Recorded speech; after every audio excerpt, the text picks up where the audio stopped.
explore the most beautiful places in Chicago.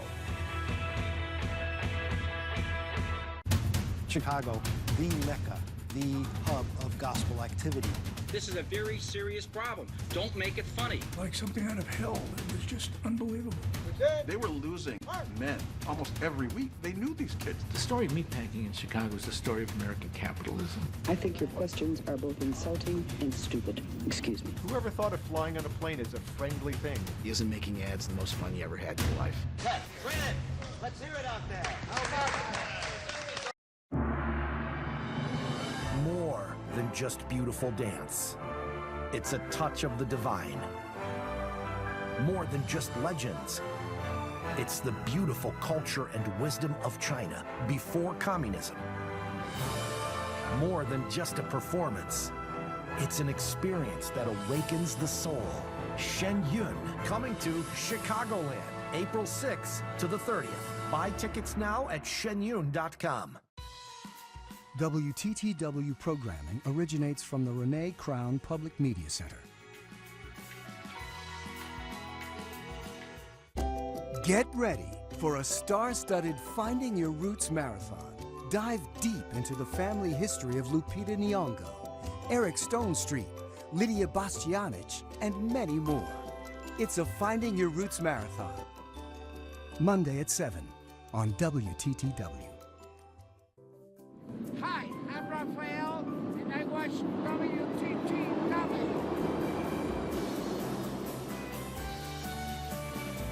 Tonight's presentation of Chicago Tonight, Week in Review, is made possible in part by Ann and Rich Carr and the Mollenhauer Progressive Philanthropic Fund in honor of Ida Mollenhauer, supporting quality journalism.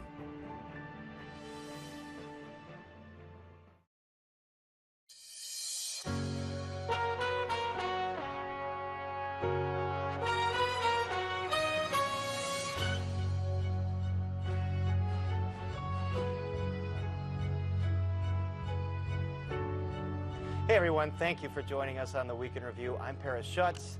Chicagoans face a stark choice in the mayoral runoff, two finalists with vastly different visions. We will make Chicago the safest city in America. This is the truth about Paul Vallas. He has literally failed everywhere he has gone. And then there were two. Mayoral finalists Paul Vallas and Brandon Johnson steam toward the April 4th runoff. Obviously, we didn't win the election today, but I stand here with my head held high and a heart full of gratitude. While Mayor Lori Lightfoot becomes the first mayor to lose re-election since Jane Byrne 40 years ago. How are we providing opportunity for kids to prosper, for people to thrive? Meanwhile, a new generation of city council members is on its way. The Chicago Police Department mourns the loss of one of its own, Andres Vasquez Lasso, killed after responding to a domestic call. Police Superintendent David Brown announces his resignation for a private sector job in Texas, while crusading U.S. Attorney John Lausch officially hangs up his hat as well. And in sports, Blackhawks hero and all-time great Patrick Kane takes his skates to New York. And joining us are Craig Delamore of WBBM News Radio, Greg Pratt of the Chicago Tribune, A.D. Quigg, also of the Chicago Tribune, and Phil Thompson of the Chicago Tribune as well. It's a Tribune kind of evening tonight. We'll be okay, Craig. Let's get right to it. When you look at Paul Vallas and Brandon Johnson, do you see an early favorite here, or does this start off neck and neck? Obviously, because Paul Vallas got the most votes, he starts out probably ahead, but then most of the people who voted in that election voted for someone else. So now you have to see where the progressive vote goes, but the more important vote that neither of them is holding on to, because one of them, Vallas, is all the way to the right, and Johnson is all the way to the left. Where do the moderates go? And that's going to be, I think, the battle that we're going to see for the next 4 weeks. All right, and so we look at those also-rans, Greg Pratt, Lightfoot, that got around 17%, Willie Wilson, something like 11 or 12%, Chuy Garcia. Where do those voters go, and do you see any of those folks endorsing Brandon Johnson or Paul Vallas? Well, you know, I would imagine that Willie Wilson's going to endorse Paul Vallas, they're longtime friends. They're on the right together. Chuy Garcia, you would imagine, stays out of it or endorses Brandon Johnson, who is his progressive ally. But there's no guarantees, and Paul Vallas is trying to go to the center. You know, he rolled out endorsements from Jesse White and Walter Burnett. He's trying to make his coalition less white, less conservative, less pro-law and order. And Johnson is still trying to, I think they're still trying to recalibrate. They haven't made any major moves of any sort since. You mentioned those endorsements, Walter Burnett, Gary Chico as well, Latino. A.D. Quigg, did these endorsements move the needle at all? Especially, as Greg mentioned, Vallas wants his campaign to seem less white and more diverse. These are 3 endorsements this week from a diverse array of folks. I think it depends how they use them. So a lot of people pointed out immediately that Jesse White's endorsement of Anna Valencia in the Secretary of State's race didn't really help. But if it leads to Jesse White convincing other folks to kind of jump on the bandwagon, maybe. That said, I'm going to be watching where Chuy goes. I'm going to be watching where and if Mayor Lightfoot endorses or whether either candidate wants that endorsement. So I think it's all about who you bring with you when that endorsement comes. I know there have been calls made to a lot of members of the Black Caucus of the City Council to try to figure out where folks are going to land to try to win over that moderate vote. Phil Thompson, you heard Brandon Johnson there go on the attack, saying Paul Vallas has failed everywhere he's gone. Is that a preview of what you think we're going to expect over the next 5 weeks? A lot of negative campaigning? I think so. Just looking at the numbers, he's got ground to make up. And if you dial into it, Chicago is kind of a fractious entity politically. Kind of. Well, I'm trying to be kind here. One thing I found interesting is that in some of the Latino precincts, that the second runner-up was Vallas. So I don't know if that has to do, maybe you can weigh in with whether, the battle over like some of the aldermanic, redistricting had something to do with like some kind of schism between like the black vote and Latino vote. Well, there certainly was a war between black members of City Council and Latino members of City Council over that remap, Greg. Yeah, and as to your point, one of the issues, you have a lot of black voters and Latino voters who are conservative. They're pro-police. They're pro-police. They're not necessarily up with the teachers union on everything that the teachers union does, and that's where Brandon Johnson has some room to make up.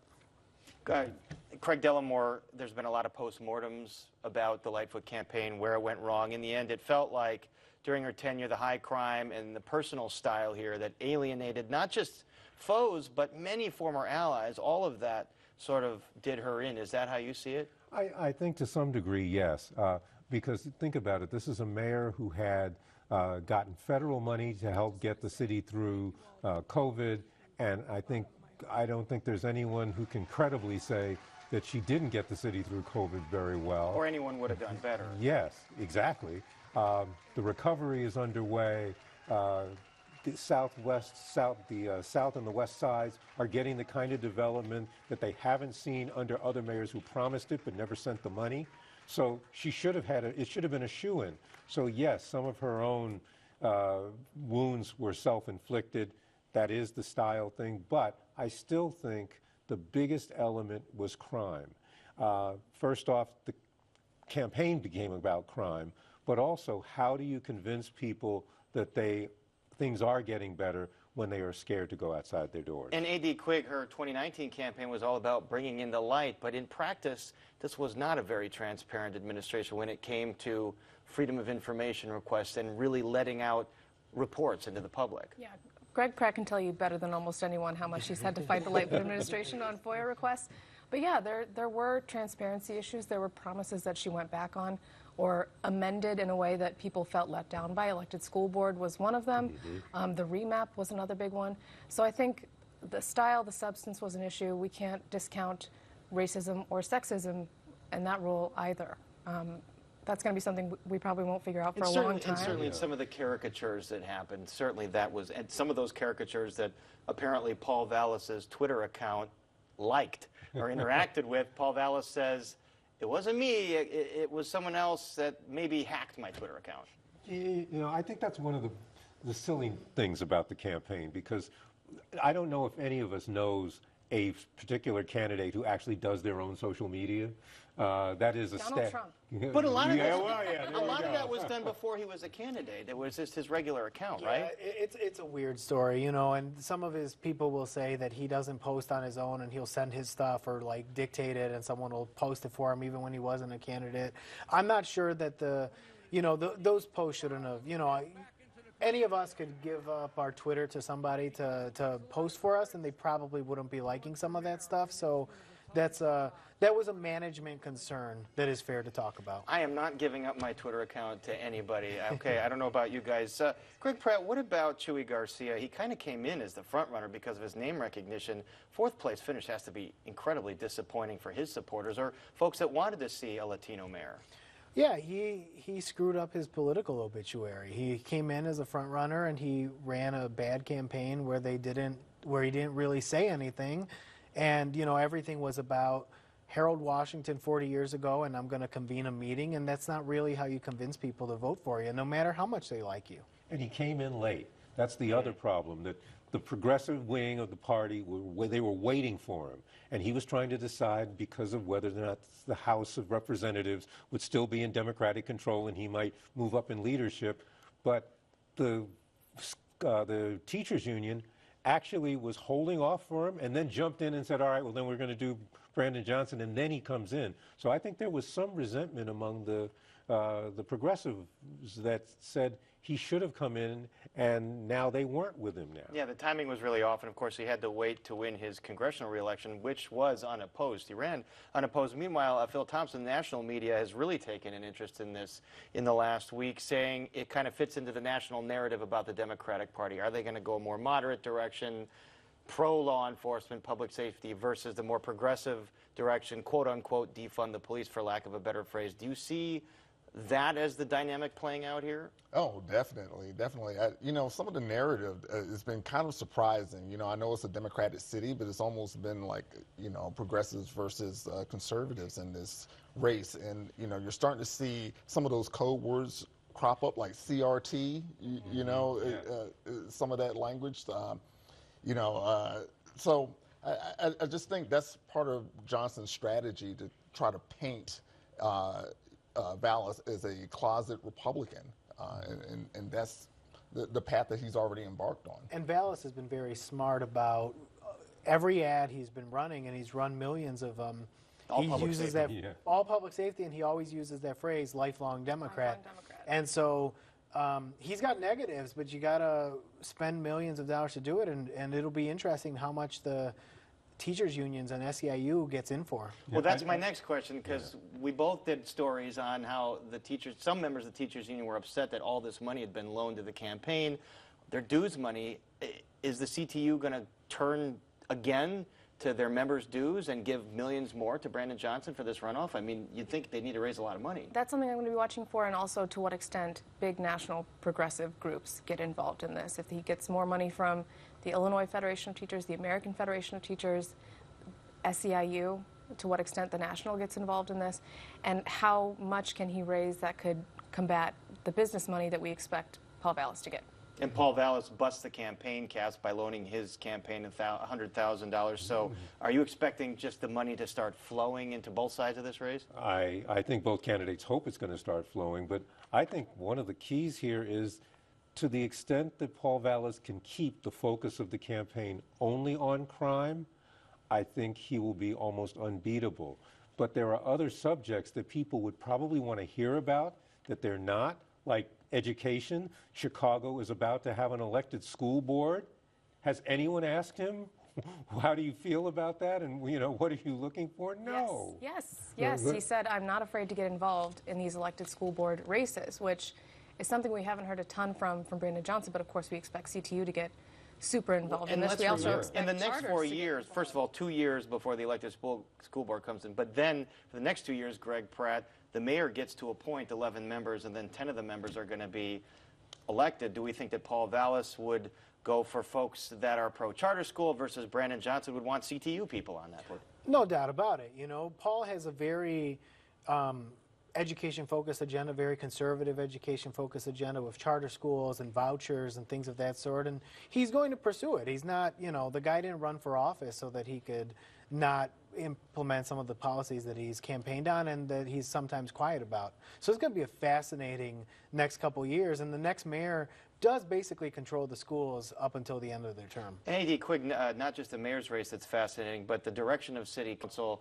A few folks won outright. There are a few folks embroiled in runoffs right now. You had groups like the Teachers Union on one side, the FOP, a more business-friendly, moderate Democratic group getting involved. Who came out on top among these interest groups funding these aldermanic races? I could tell you FOP did not do terribly well. There were a couple races where they made a big difference, I believe, in the 30th Ward and definitely in the 10th. Other than that, their big win was Paul Vallas. I think they had something like, they made a lot of bets, 26 races, I think, and lost a lot of them outright. A couple folks ending up in runoffs, including Alderman Jim Gardner. They did manage to defend a lot of the incumbents that they backed, the informal kind of public safety caucus on City Council.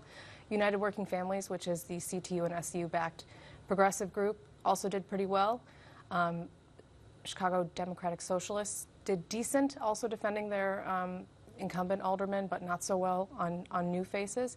And other groups mostly took very little risk. They were backing incumbents that were in pretty good spots and ended up pretty well. So, Greg Craig, what does that tell you about the direction of the City Council ideologically for the next term? Are Democratic Socialists going to get more influence, or are more moderate center-left Democrats going to perhaps win back a little more influence that they've lost over the last 4 years? Well, I think that the progressives, the lefties, they're going to continue to make ground. They're going to get more experience, and it's not going to be what the business community fears. But, you know, they had an embarrassment with Byron Sigcho Lopez, who beat back a massive effort by them. He was their target number one. $150,000. And they lost him, and that's an embarrassment. Sigcho Lopez won outright. Right, and that's an embarrassment for Chewy, too, you know, because you had this weird combination of business and Chewy versus Byron, and he beat them pretty handily, all things considered. All right, well, we also have to talk about a tragedy this week, the violent altercation that tragically led to the death of CPD officer Andres Vasquez Lasso. What do we know about this case right now? There is an 18-year-old in custody who's also said to be in critical condition. Well, what we know really, and really the only thing we know, is that these kinds of domestic problems can go sideways very easily. Right, it was a domestic call that this officer had responded to. And they're among the more dangerous calls you can go on because they are unstable and you never know who to trust. But in this case, it was a chase. We know that he was fired on. At the arraignment, they described his injuries, and you know, he may have been wearing a vest, but he was shot in the head. And so there's just so much you can do, but it's a dangerous job. That's what we really know. It's a dangerous job, and meanwhile, the superintendent is going to be leaving this job, Phil Thompson. Obviously not a surprise at all. The mayor that picked him is gone, so he really has no future in the Chicago Police Department. No, I mean, can Chicago keep a police superintendent, you know, that doesn't have, well, one that doesn't have greater aspirations, but it just shows the difficulty of the job and, you know, and the political nature of it, that you have to have certain backing. And I think part of that is tied to, and maybe you guys can weigh in on this, the FOP, which seems to it's going through its own internal struggle for power. And the FOP head, John Catanzaro, won re-election, although not by a landslide, but he's going to continue on as the head of the FOP. Greg Pratt, I mean, it seems like from the moment that David Brown walked in here, he replaced Charlie Beck, who in the interim had come in and changed a lot of things and was pretty popular. Brown undid a lot of that, and it seems like he never really got his footing with the rank and file and with the rest of the city, and with police reformers, for that matter, either. Well, you hit the nail on the head, and it was really interesting because that's perhaps the biggest mistake Mayor Lightfoot made, and she would dispute that. But she, you know, there's nobody who thought that Superintendent Brown was doing a good job except for Mayor Lightfoot, and so she rejected friends, allies, from her former chief of staff to members of City Council who would have issues with Brown. And it was like when you have a friend, you don't like their boyfriend, you tell them, and they get mad at you, not at the boyfriend. And that was sort of the situation that you had with David Brown and Mayor Lightfoot, and people nobody really had confidence in him, which maybe is unfair, but it's the truth. And this is kind of confusing right now, but there's an interim community oversight commission that's in place while the elected commission or appointed commission comes into fruition, which is going to happen over the next several months. They're already starting on the search for a replacement A.D. Quigg, but can you see a situation where whoever the next mayor is, they come in and say, well, you know what, we want to control this process and find our own superintendent. We're not going to respect the commission going out and doing this. I hope not, because the entire point of this community commission being set up was to have more community input and, to your point about the slow pace of the consent decree, build bridges between the community and the police department. What's interesting about this is applicants for this job, if they're looking in the next 5 weeks, have no idea who their boss is going to be. They don't know who this mayor is going to be. Paul Vallas and Brandon Johnson are going to have very different approaches to this job, and they're going to be, these appointees are going to be selected by appointees of Mayor Lori Lightfoot. Now, the new mayor could come in and reject all of them and tell the commission to start over, but this new person is going to be in such an interesting position because they're going to be probably starting in the middle of summer, which is, as we know, a more dangerous time. David Brown is leaving right before St. Patrick's Day weekend, which we know is always a big struggle. So I don't envy the job that Eric Carter has as interim leader, and the job of this commission, picking a very difficult job at a very difficult time with a lot to catch up on in the Chicago Police Department. Plus, whoever the next superintendent is, Greg Pratt, they are going to have all these layers of oversight, including this commission, which has elected members now for the very first time. And those elected members are going to go find appointees to be on the commission. I know it's so confusing. This ordinance was written so confusing because of the negotiations here. So it's a lot of uncertainty for the next superintendent. Yeah, it has the potential to be a real mess.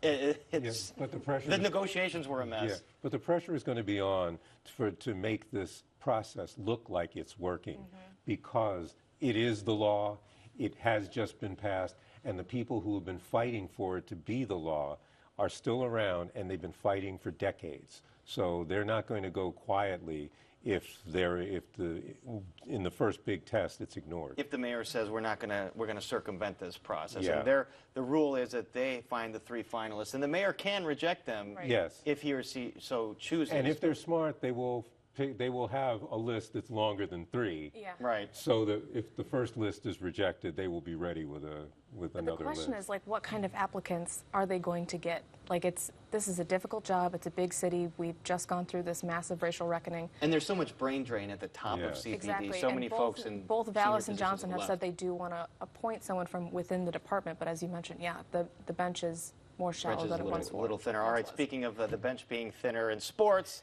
the Blackhawks bench is pretty thin without superstar Patrick Kane as they trade him to the Rangers. Kane leaves a legacy here as one of the greatest Blackhawks of all time. Potential Bears top pick Jalen Carter of Georgia turns himself into police for reckless driving and racing in a crash that killed 2 teammates.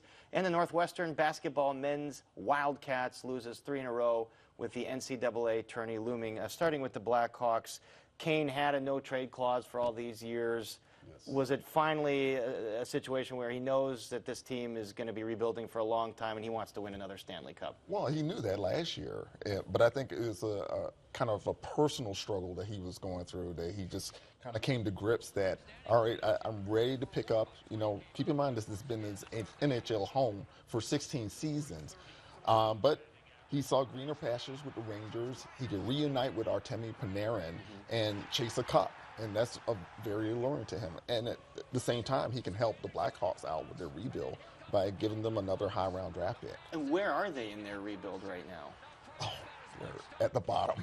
It seems like they've been at the bottom for a couple years. Oh, no, they're bottom. Like, it looked like an AHL squad that they fielded last night. So, yeah, any kind of usable veteran is pretty much out the door with a few exceptions. I mean, they're starting from scratch. And do you view him as probably one of the top 3 or 4 Blackhawks of all time?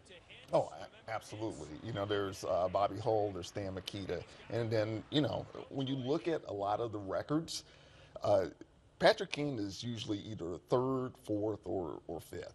You know, when you're talking about goals and points, you know, games played in the Blackhawks uniform.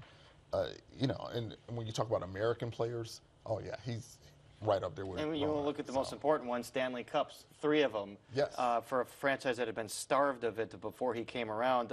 The Bears are starved for a Super Bowl championship and starved of a lot of players. One of the top prospects here, maybe the top prospect, Jalen Carter, the defensive tackle, arrested for his role in the drag racing event that killed 2 people. How does this impact the Bears' plans in the draft, do you think?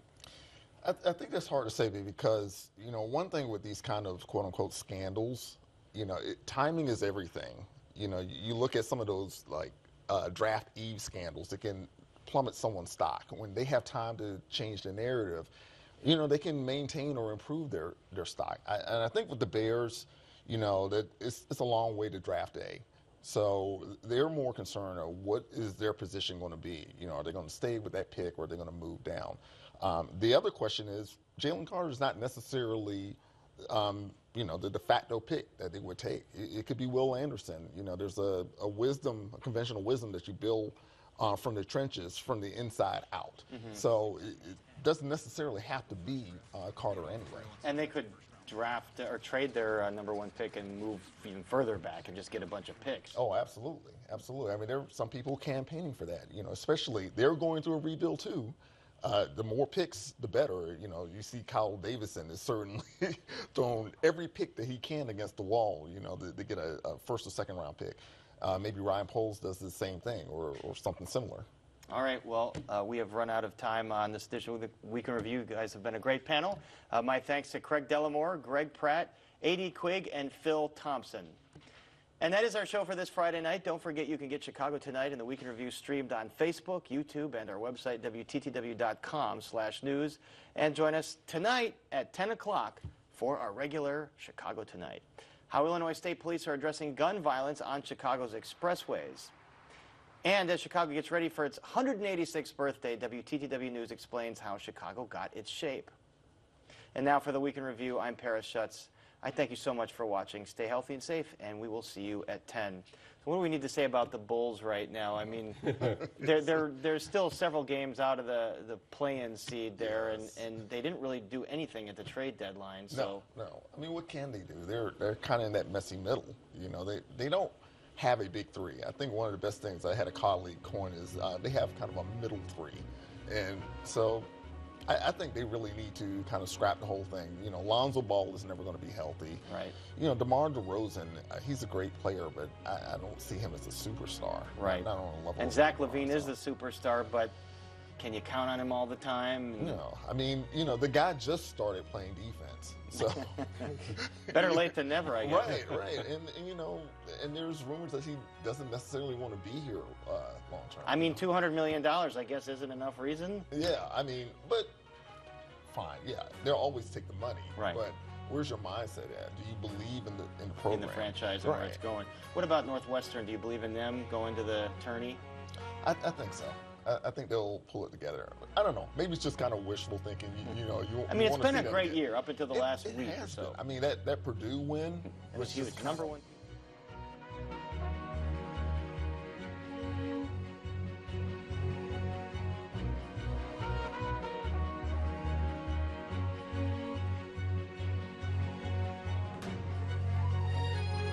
Closed captioning is made possible by Robert A. Clifford and Clifford Law Offices, a personal injury law firm dedicated to preserving the dignity and rights of all individuals.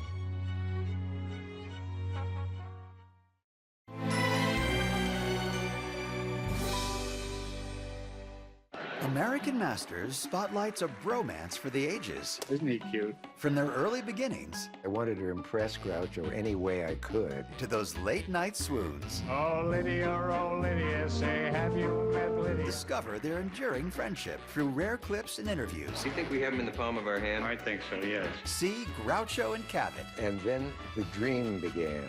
On American Masters. Tonight at 8 on WTTW. Endeavour has captivated Masterpiece mystery fans for 10 years. To celebrate the 9th and final season, we're counting down everything we love about the show, including our 9 favorite episodes, plus what we love about Endeavour Morse and Fred Thursday. Please join us for a special retrospective program entitled Endeavour, A countdown to the final goodbye.